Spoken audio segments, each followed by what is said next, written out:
Welcome to our program on Kardec Radio.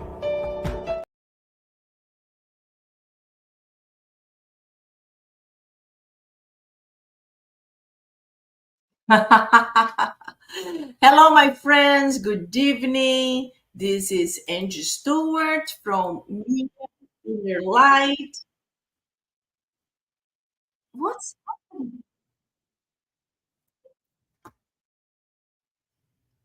I don't know why I'm having an echo.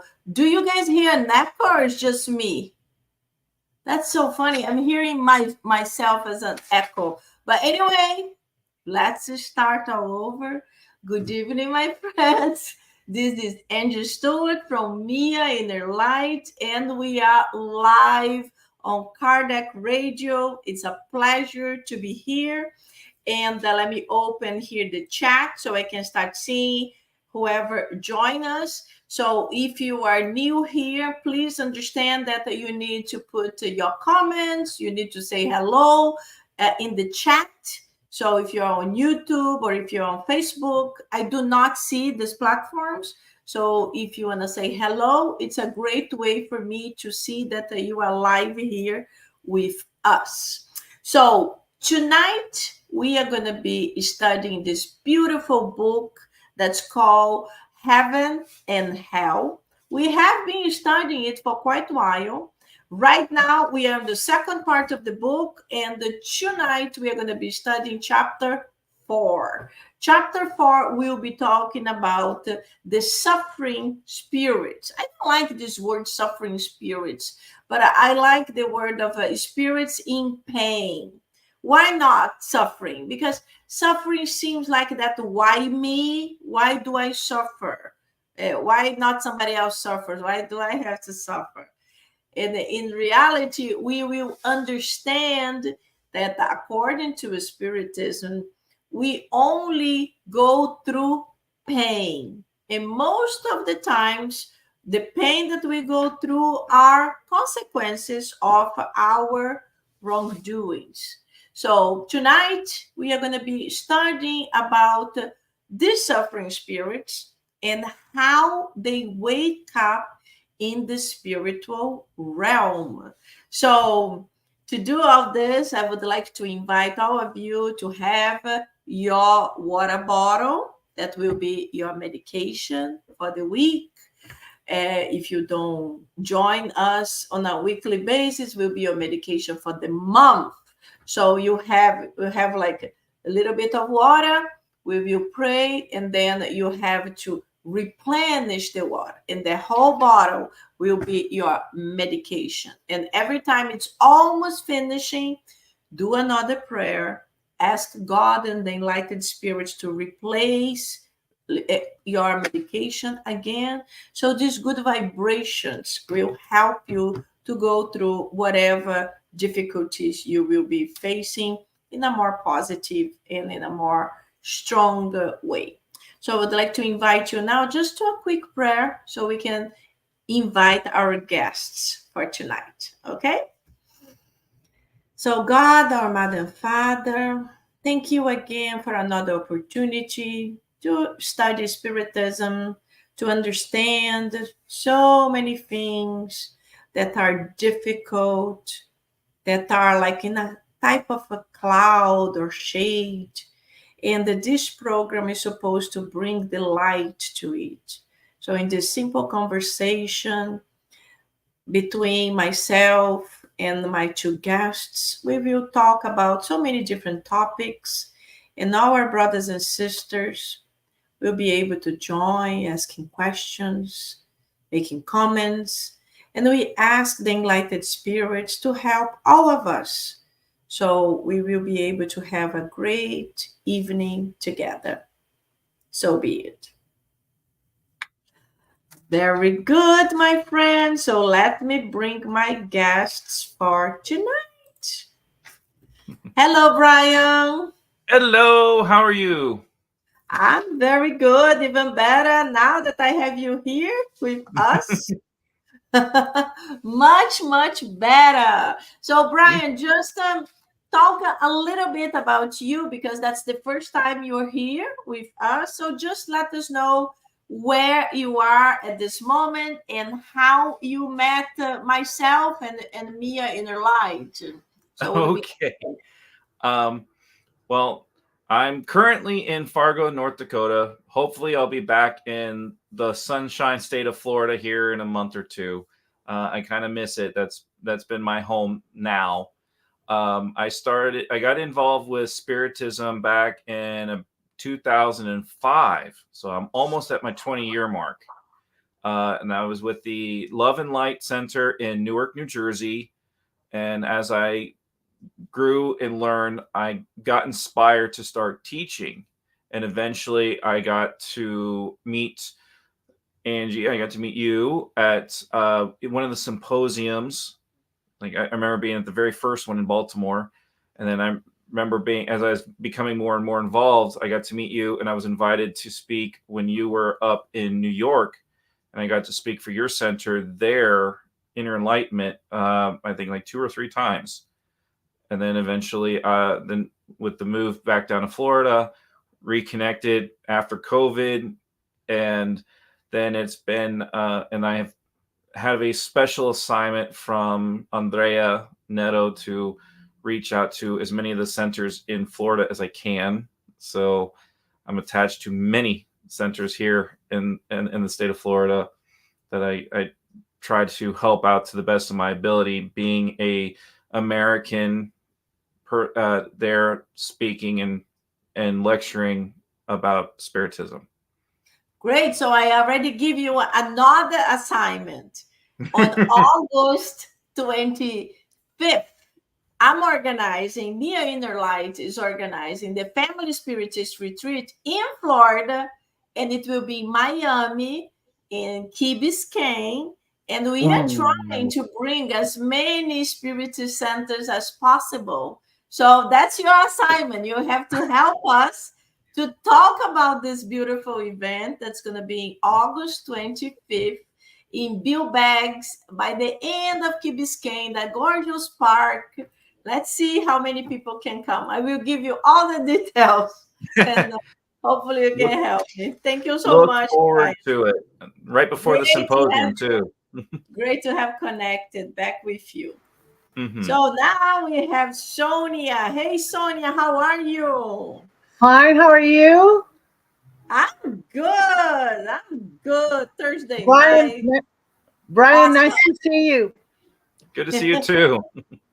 So, Sonia, the same way I did with Brian, just talk a little bit about you and how you discover Mia InnerLight and myself to the public. I started me in the light in Miami. Well, I haven't been to Miami, but through the center in Miami about almost 2 years ago. And I'm just a student. I'm learning. So I volunteered to do this presentation with Brian's help, and we'll see how it goes. Well, if you were excited to be here, it's because you were a good student, although you wouldn't be here. Well, congratulations. And I'm located in Naples, Florida. Yes. You are one of my online buddies, and this is very, very good. We haven't met in person yet. And as I have another one here that's always online also. Look, our friend Yvonne. Yvonne was with us. Actually was last, I don't remember, 2 weeks ago. Oh, it was 2 weeks ago because we were doing the book club. But she also already did the Heaven and Hell with us a few times, actually. So she's saying, looking forward hearing from Brian, Sonia. That's awesome. Thank you, Yvonne. And then we have here, hi, Angie. I hope all is well with you. Big hug from Sylvia in London. Hello, Sylvia. Very good. Happy to have you from London. My goodness, wait, London. London is 5 hours ahead of us. Woo! That's late. That's late. Super happy to have you here as well. Dedication. Thank you. Yes, yes, yes. So let's go. We are talking about this beautiful book, Heaven and Hell. The chapter today is second part of the book, chapter 4, and we are going to be talking about suffering spirits. So as I usually do, I read a little bit about the chapter, just like the very beginning, and then I open up to my guests to talk. And when we have like 10 minutes left, like 9:50, we go to our second book, and is What is Spiritism? And usually we read 1 or 2 pages, and we connect with the studies of tonight. So let's go. Chapter 4, Suffering Spirits. We are going to be talking about punishment. So I will read a little bit about punishment. A general exposition on the state of the guilty upon their return to the world of spirits, dictated to the Parisian Spiritist Society in October 1860. So, to the ones that are listening to this in a recorded version later on, and you might not be familiar with Spiritism, these books and many of these texts that we will be studying through, they were obtained through mediumship. And through mediumship in the 1860. So yes, old, but it's like something that never gets old, because many of the situations of the spirits that happened in 1860 are happening right now. So it's important for us to understand how these spirits woke up in the spiritual realm. So continue. After death, hardened, selfish, and evil spirits are soon confronted with cruel doubt with respect to their present and future fate. They look around and cannot see anything on which to exert their evil influence. Something that drives them to despair, since isolation and inaction are intolerable to evil spirits. They cannot look up towards the places inhabited by the pure spirits. And so they take into account only what is around them. Perceiving the abasement of the weak and chastise the spirits about them, they they attach themselves to them and make them their prey. They torment them with the memory of their past wrongs, with their which they continuously reenact through the rising pantomimes.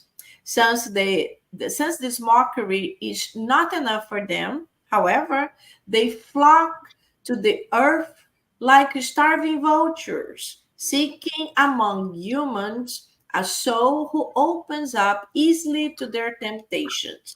When they find it, they seize it, stimulating its covetousness and seeking to extinguish its faith in God until they finally take hold of its conscience. When their prey is secure, they spread their influence upon whoever approaches. It comprises a fatal contagion and goes on and on and on. So when we read, it's kind of scary. It's like, oh my goodness, we can be prey for these negative spirits. And we need to understand also how to protect ourselves. So I'm sure Sonia and Brian will be talking a lot about many different things, including this.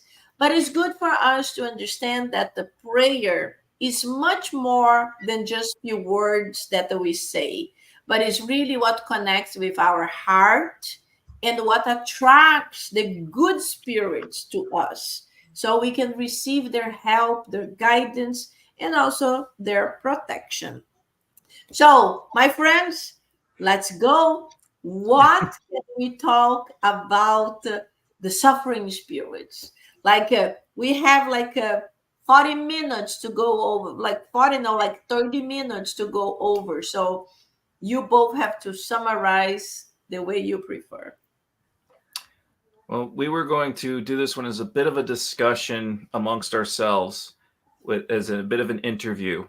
And as we were reading through, we both looked and found highlights for each of these spirits, and we picked a few from the book that we were going to discuss. Starting with novel, the first one that is written in this chapter of the suffering spirits. You sit there and see that he's one that was known to the mediums at the center, and then he presents himself. So now, Sonia, what did you find out when you were reading through this from novel? What he went through in his discarnation process, or when he separated from his material body?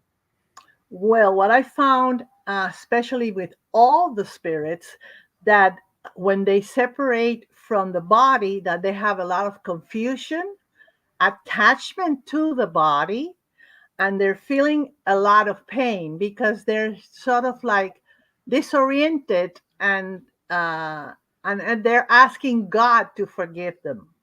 So Novel, he started asking God to help him get out of this darkness that he was in. And he was scared because there were a lot of dark spirits around him that were attached to him. So he kept hearing those mocking remarks. And then finally, after he went through all that, he finally was called by God.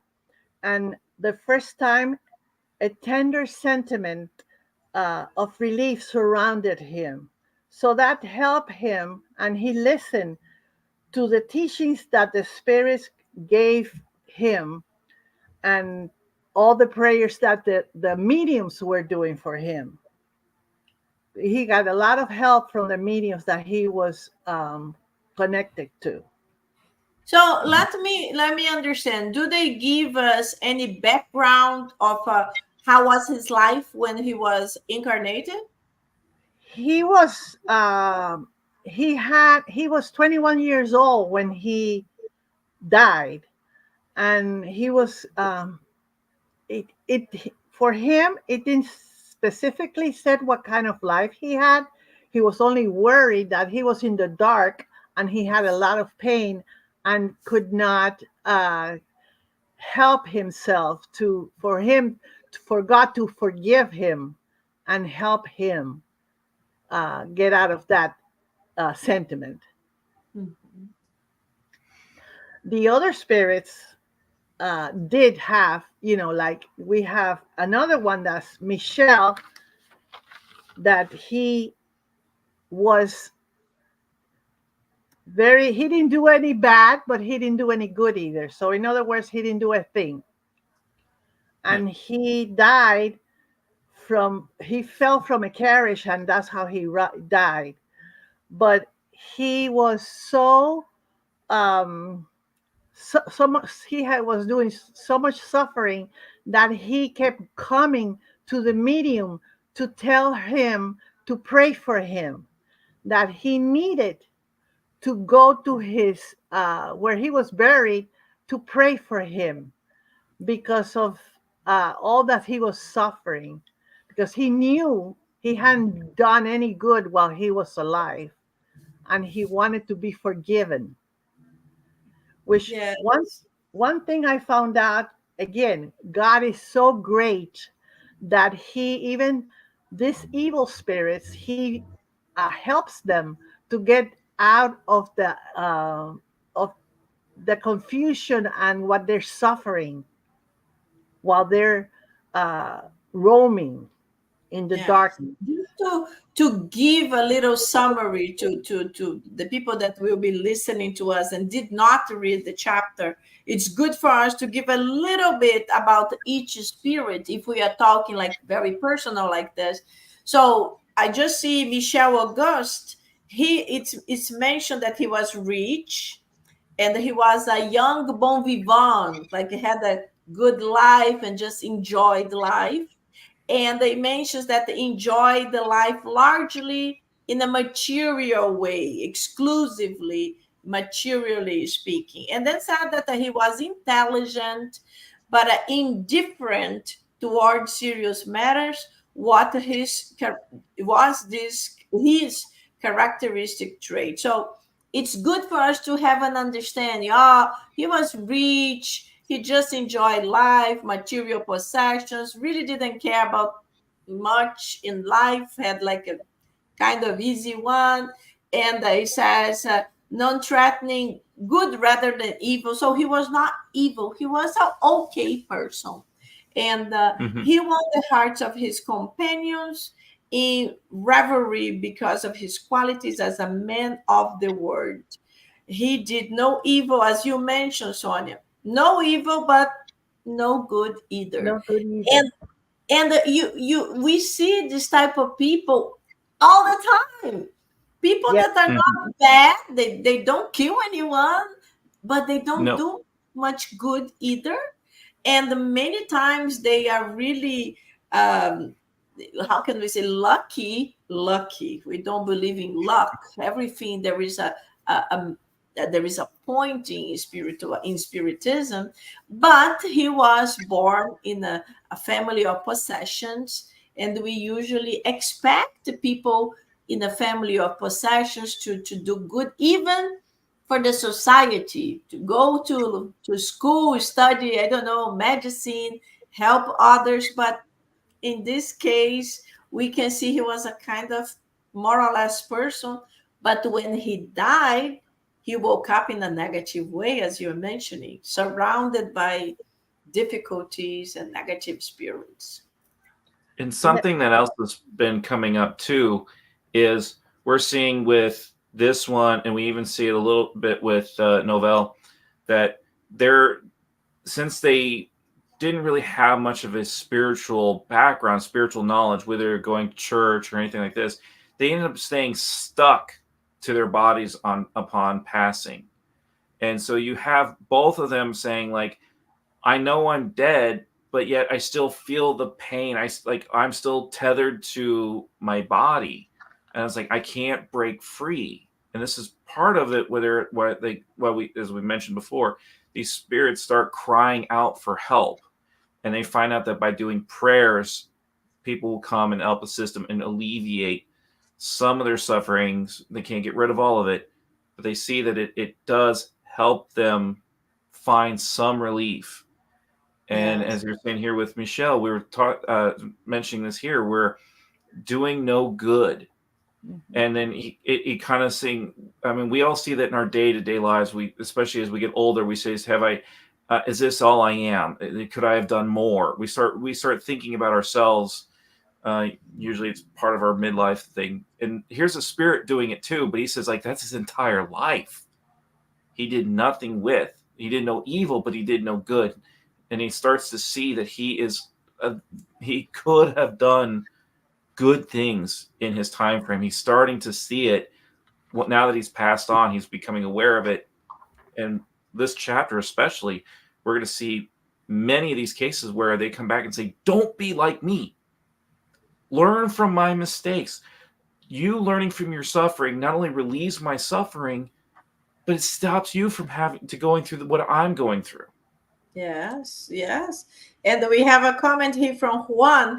Juan mentions tough chapter, interesting, but tough to read. Yes, Juan, it is tough to read because we see what they are going through and we are like, I hope I'm doing good.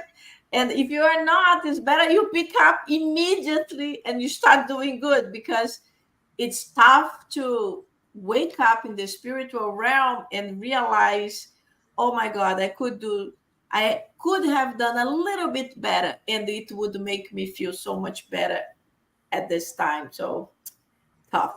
Tough. Yes.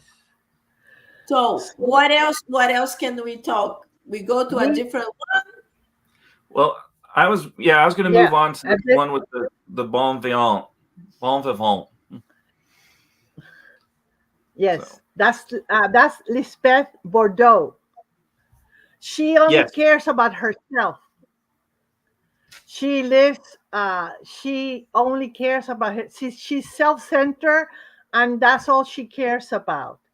So she dies, but even though she's in spirit, she's still attached to her body. She has not learned anything. So she's trying to, uh, she feels that God is condemning her because of the way she lived.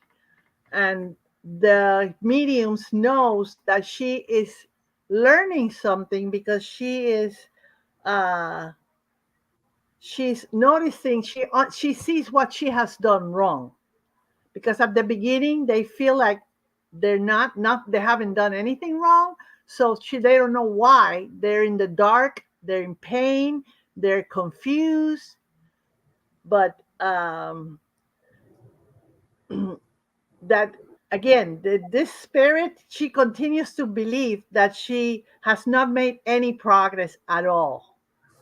So but the way she describes what's going on with her, the medium knows that she is progressing by learning to ask God for forgiveness and to do good things. Try to do good things. Um, While you were continue, I just have another message here. So Yvonne was talking about the previous spirit. So Michelle, so she said Michelle could be any young man or woman of today, not concerned with spiritual matters. And yes, Yvonne, so true, so true. yes, yes. Usually, when we are young, spirituality, we don't even think about that, because usually it's like too many parties, too many fun things to do, and you never think about that. You think just finishing high school or finishing college, searching for a job, dating, and spirituality zero. And then usually when we get later on, then you start thinking about other things, then you start kind of settling down, and you're like, wait, what else after life, what happened? Mhm, That's mhm. when most of people wake up, or like me, mediumship. So a very young age, mediumship like drove me crazy. I was forced to understand what's going on. But when this doesn't happen, yes, many times we don't even search for an answer until it's too late. So what else can we talk about this bon vivant? so Well, go ahead. well, I'm sitting here trying to think which, because I'm sitting here looking at it because I'm got all my notes for all these different ones, and one of the ones that always comes out to me, and something here that we've poked on a little bit here that was mentioned here, is that the mediums know about the progress. So I want Yes, to kind of reflect back a little bit, and we see that through these suffering spirits, how this connection between the spirit and the medium plays a crucial part in the help and aid for all these spirits. When you, especially, like, we have one coming up here that was a sailor that was tossed, that was lost at sea. Just him having the connection with the spirit helps him kind of like realize, because he thought he was lost at sea, but he was so confused. And having that connection just for a moment was able to help get his bearings It's that arm when someone's starting to move around and sway. It's that person that you can hold on to steady yourself and get yourself strength. We see this with the mediums and how they can, sometimes even the mediums can perceive and feel what the spirit's going through. And we have to take into account that, especially with this, as we go through with this chapter and the later chapters, how valuable that connection to the medium for these spirits actually is. Yes, it is true. Many times the spirits don't even understand they are dead. They are like, no, I'm not dead. Yes, you are, but they don't understand it. And many times through the mediumship, when they are able to connect and talk, that's when they start having the sensations that something is strange, something is different, and they can actually realize what they couldn't before. Today, I was listening to a podcast, and there is a medium talking about a situation that's actually very, very common, of a spirit who is in a mediumistic meeting complaining that something happened and his family don't care about him anymore because he's talking to them and they don't answer.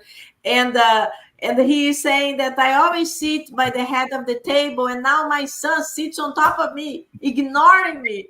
I was like, so it seems funny and seems impossible, but for some spirits it is a reality that they don't connect. Maybe what Brian mentioned before, or was Sonia, I don't remember, that they never had spirituality in their mind. They don't think about this thing, so they live the now without thinking what happened when we die, what happened, we disappear.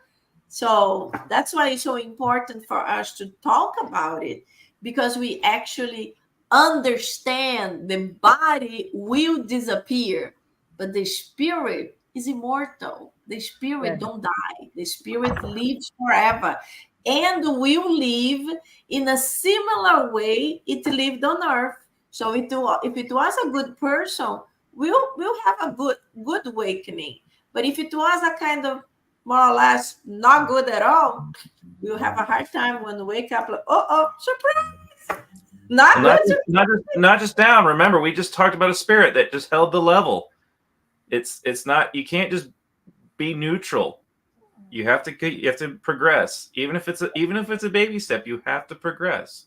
And it's funny you mentioned your podcast, because we've got two spirits. You mentioned you covered the story of two spirits that are in this chapter, Francois and Claire.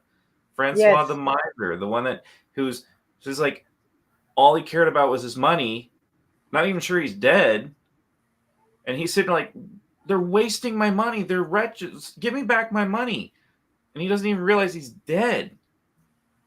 And it's like to the point where the mediums and the counselors that were there had to let him know, like, you're a spirit now. Just like you were saying, Angie, about losing their head at the table. And then we have Claire, which is a very big one. That's when I'm kind of say there, if we spend some quality time, if we don't talk about any other spirits, Claire, the last one of the spirit, takes up a good portion of this chapter. Yes. And even has mentors, not only the mentors for Claire herself, but the mentor for the Parisian Spirit Society, St. Louis, coming in and providing context. So when you have someone like this that has had that comes back multiple times, and you see her progression, if you can, we have a comment here from Juan. Tough chapter, interesting but tough to read.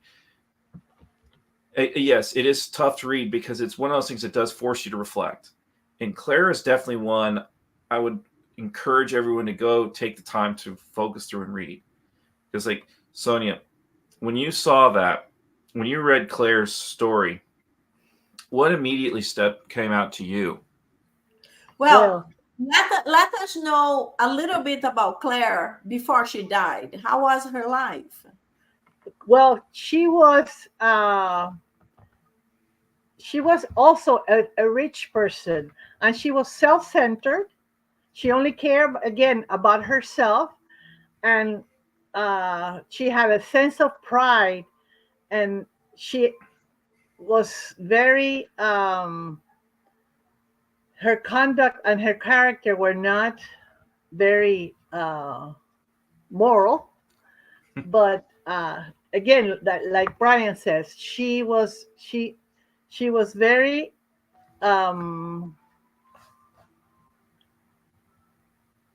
she wanted to talk, and nobody was listening to her.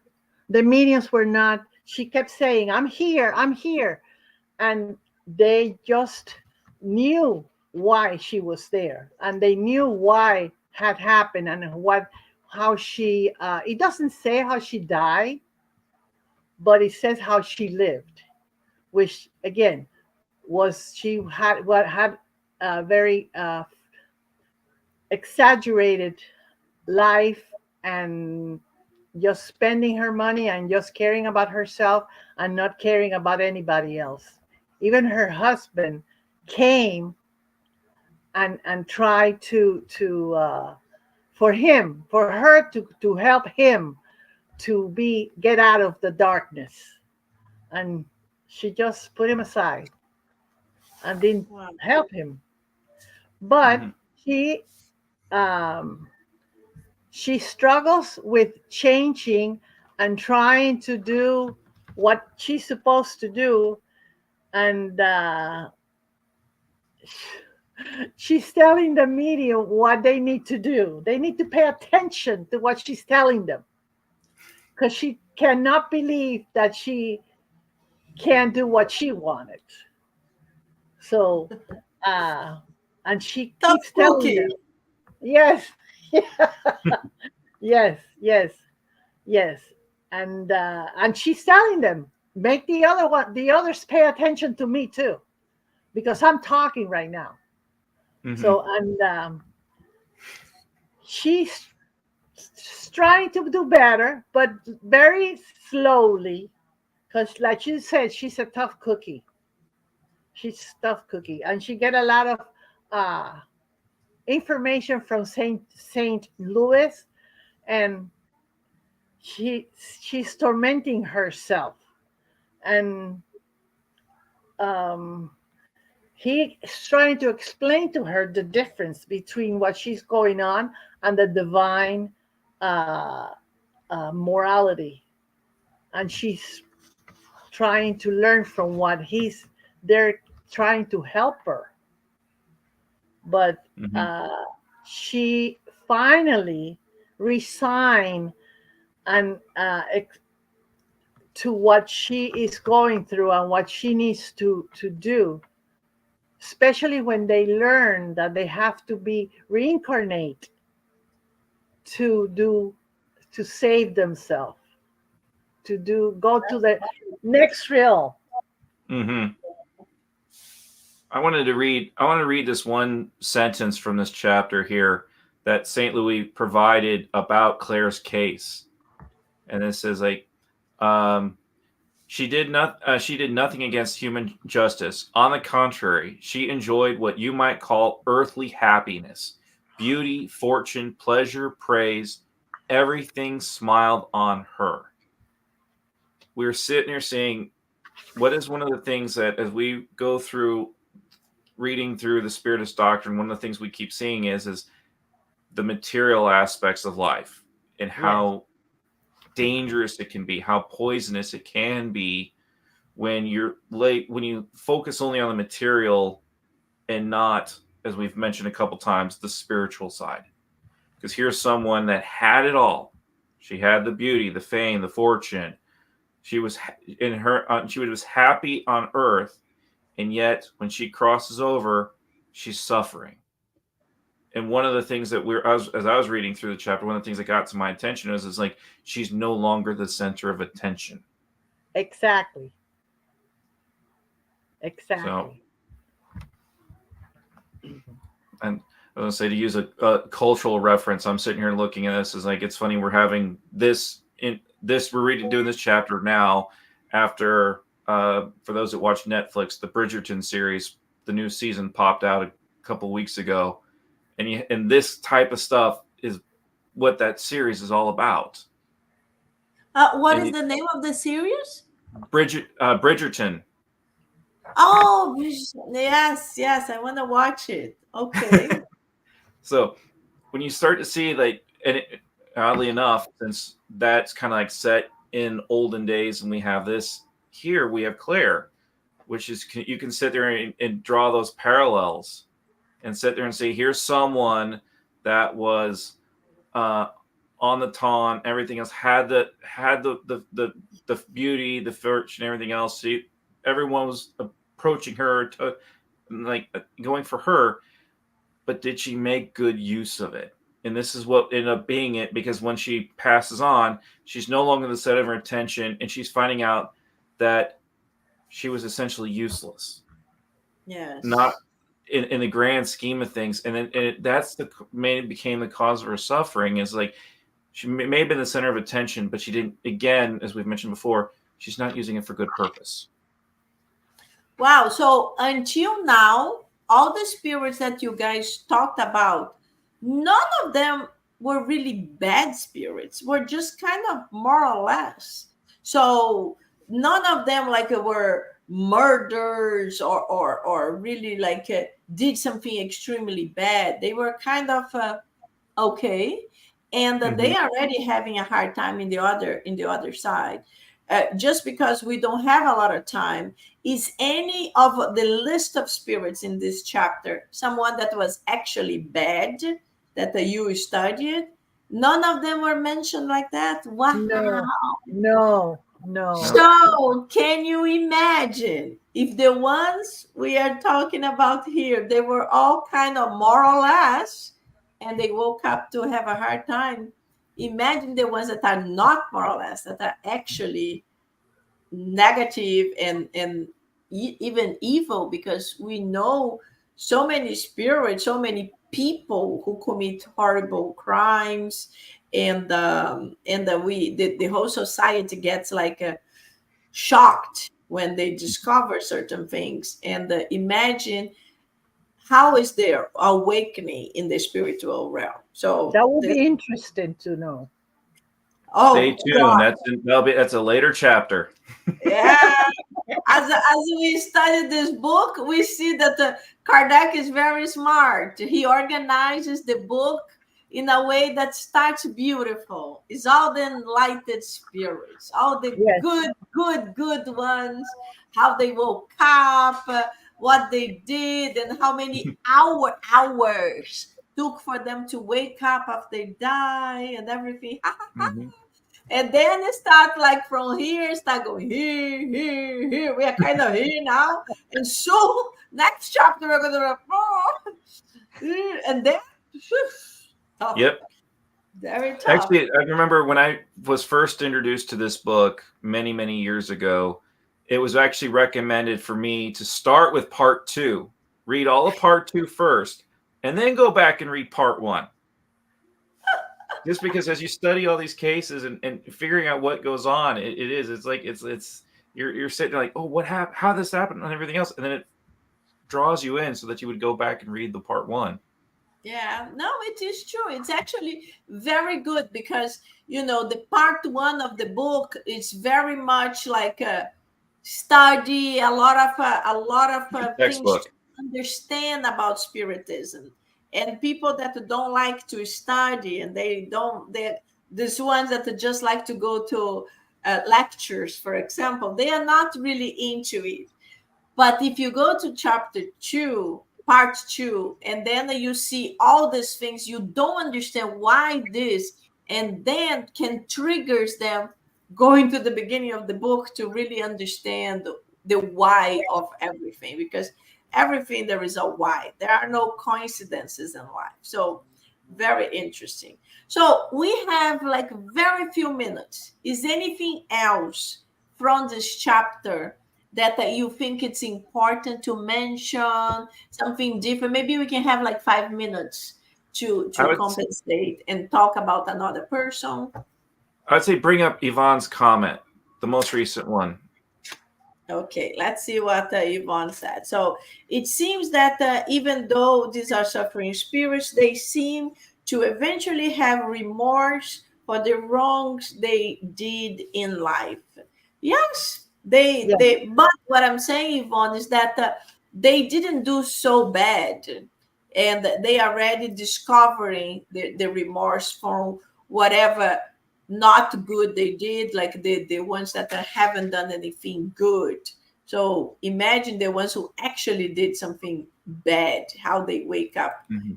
the Yes, others. they didn't appreciate that they had been given the chance to reincarnate to make better of what they did before. They didn't do anything. Mhm. Yes, yes, Exactly. And Exactly. then again, going back to what I was saying before, is like with some of these spirits, especially those that come back multiple times, you see the influence of the Spiritist Center, how it helps them. Not only because like we sit there, it says like some of them heard the prayers and everything else, and were drawn to the center to find their help as a spirit.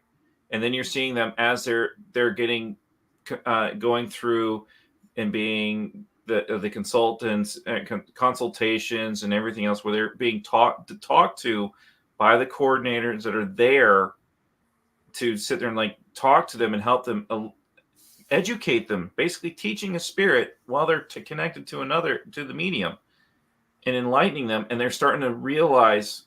You see the awakening, like Claire is like, it's a multi pages in the book, but you see that it progresses over time, how much impact it is being sitting there having the discussions, working not only with the spirits in the background that talk to the spirit as well, that we will never see, but her impact with the mediums and the society well helps that spirit progress. And it does, as Yvonne was mentioning, it triggers that sense of remorse, and it triggers that they need to improve, they need to be better. And it's not just heaven and hell. We see this in many other books out there, from Chico Xavier, Divaldo Franco, many others. We see this pop up again and again and again.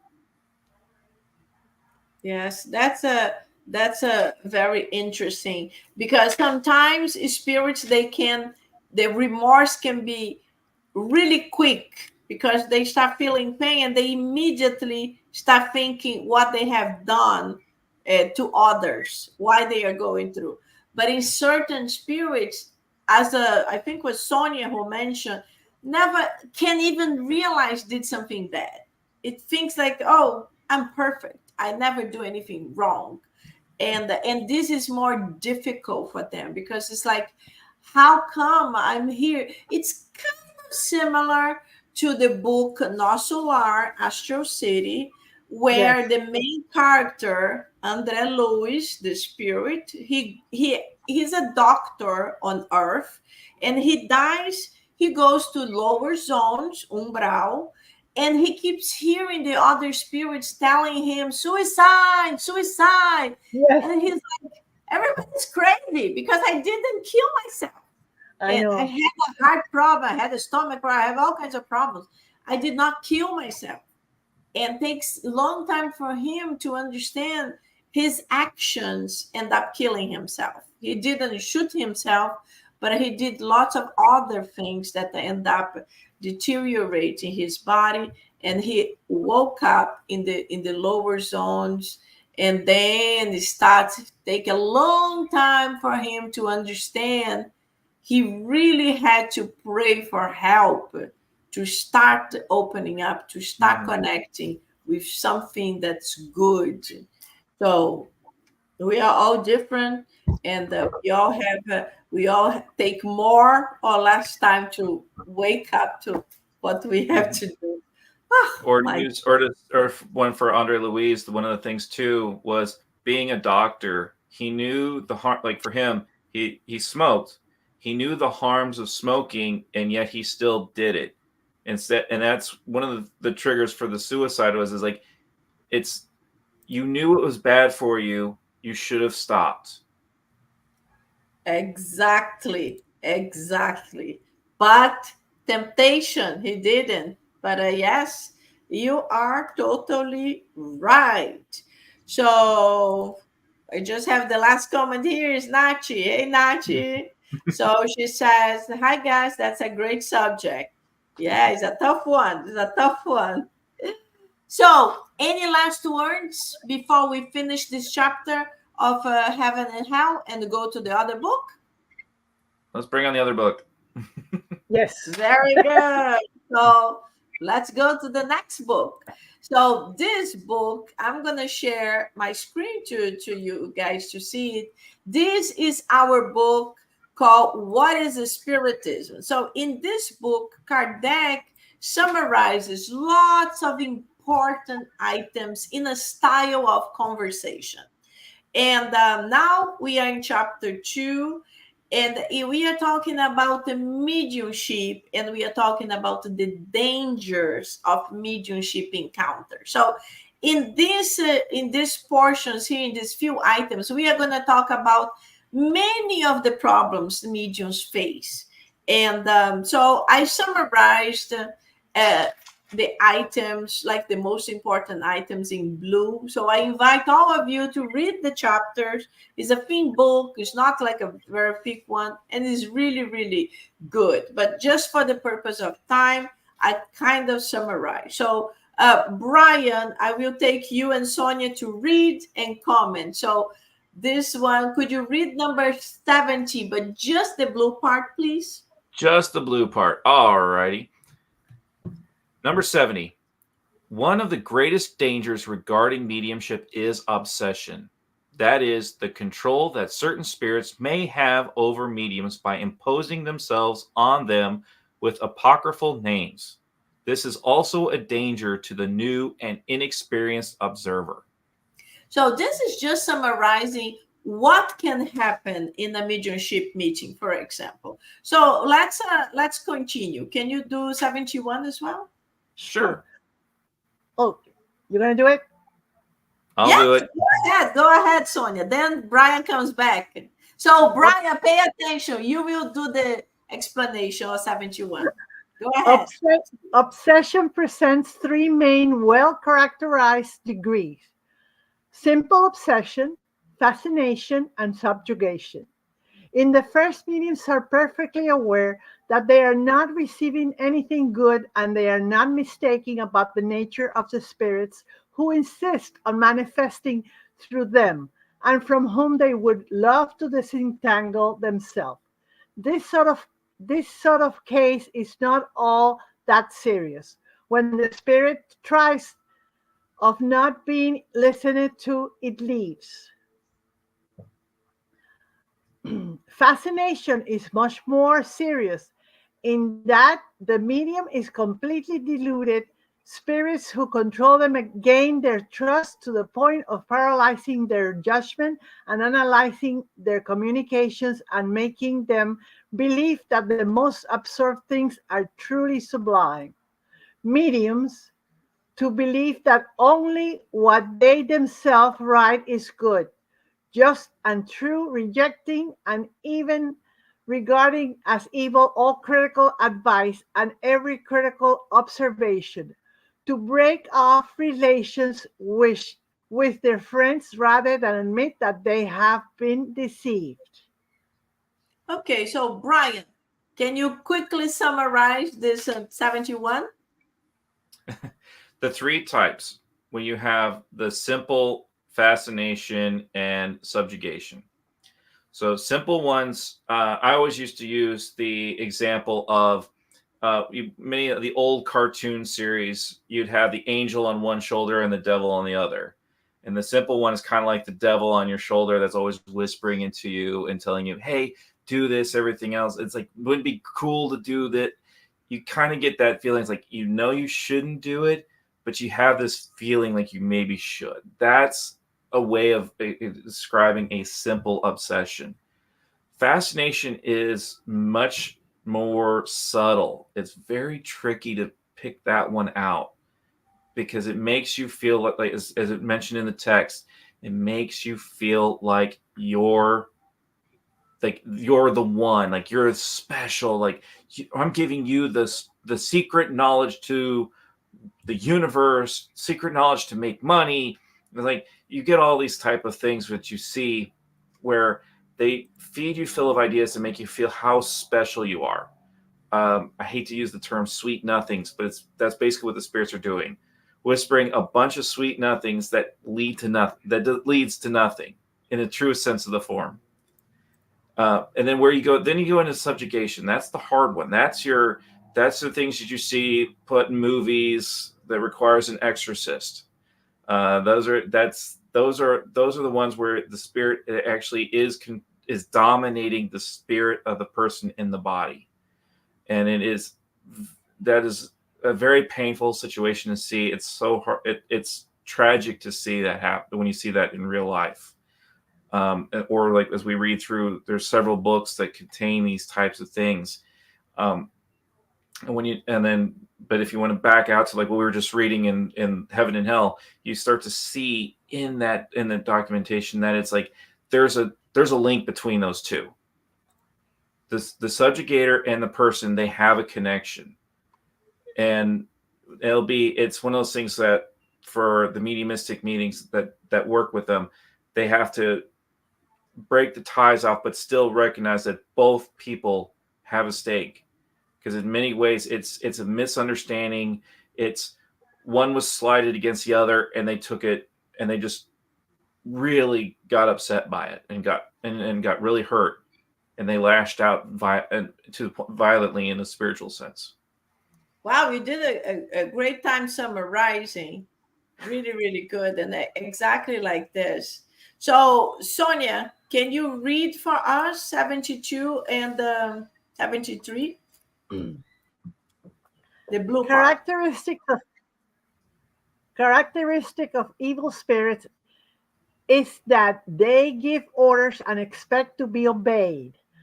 Good spirits never impose themselves.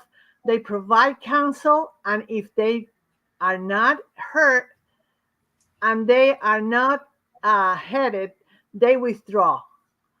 Evil spirits causes a feverish agitation.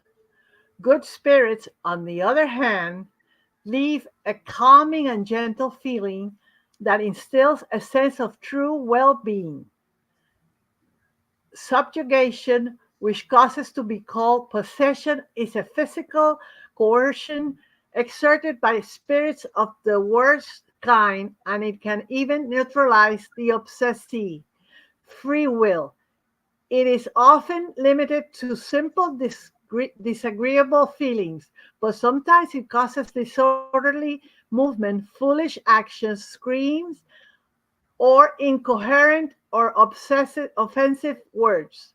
The mediums subject to it are at times aware of their ridiculous behavior, but they can do nothing about it. This state differs essentially from pathological insanity, with which it is wrongly confused, because in obsessive subjugation there is no organic lesion. Since the cause is different, the curative measures must also be different. Applying the standard procedures of douches and physical treatment, the offensive subjugation may often reduce true insanity where there was nothing but a strictly moral cause to begin with. I don't think that an exorcism will work with that. I'm sorry, what did you say? That when you have a subjugation, obsessive subjugation, I don't think that an exorcist will work with in that particular case. They will have to do something else. Yes, when it reaches to this level, it's really difficult. So yes. Just to be clear here, it talks about applying the standard procedures of douches. So we see this like the explanation here in the bottom. It was hydrotherapy that was widely used in the treatment of nervous and mental diseases in the 1800s. So hydrotherapy, I really don't know how was this hydrotherapy. Maybe they took water and throw on the patients, or immerse the patients under the water. We should research to understand a little bit better. But Brian, do you want to offer a little summary in addition to what you already mentioned about the obsessive subjugation? I was just going to poke on that hydrotherapy one, because remember, after hydrotherapy, we went into electroshock therapy. Yes. So we definitely didn't learn from this. And I do remember, I think there's a book out there, I believe it was Disobsession is the one. I do remember it with the cover, because there's a person with strings that's written on the cover. And it talks about the subjugation of a girl on her, I think it's like her, I think it was her 15th birthday, like the quinceañeras or something like that, where she violently reacts and just starts spout, as we were reading, offensive language, everything else, went from a sweet, innocent little girl to someone that was just rude, nasty, mean, everything else, because she was totally subjugated. Come to find out, through the course of that book, you find out, that's one of the reasons I was mentioning before, there was a triangle, there was a love triangle, and then the subjugated spirit was a spirit that was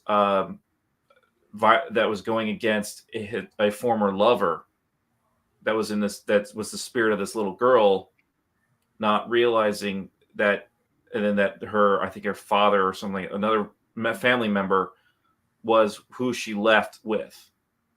So you had this weird little love triangle that came in, and it ended up being, in order to cure this obsession, you didn't have to talk to just the girl, who was helped because she did go, and then of course that book, they did introduce her to electroshock therapy to no effect, to go with what Sonia was mentioning before with exorcism, these things, that it's a material thing. It attacks just the body, not the spirit. And the spirit, as we were finding out through this teachings, it's a moral case. So you have to talk to the morality of all of them, and you had to sit there and say, yes, they did wrong, and yes, they have to repair. And you had to sit there and acknowledge all of the parties that were in this case, not just the spirit of the girl that was subjugated, the spirit that does the subjugation, and finding out that there was a third person that was linked into it that needed to also be there. So you had to help improve the morality of all three to help them alleviate the case.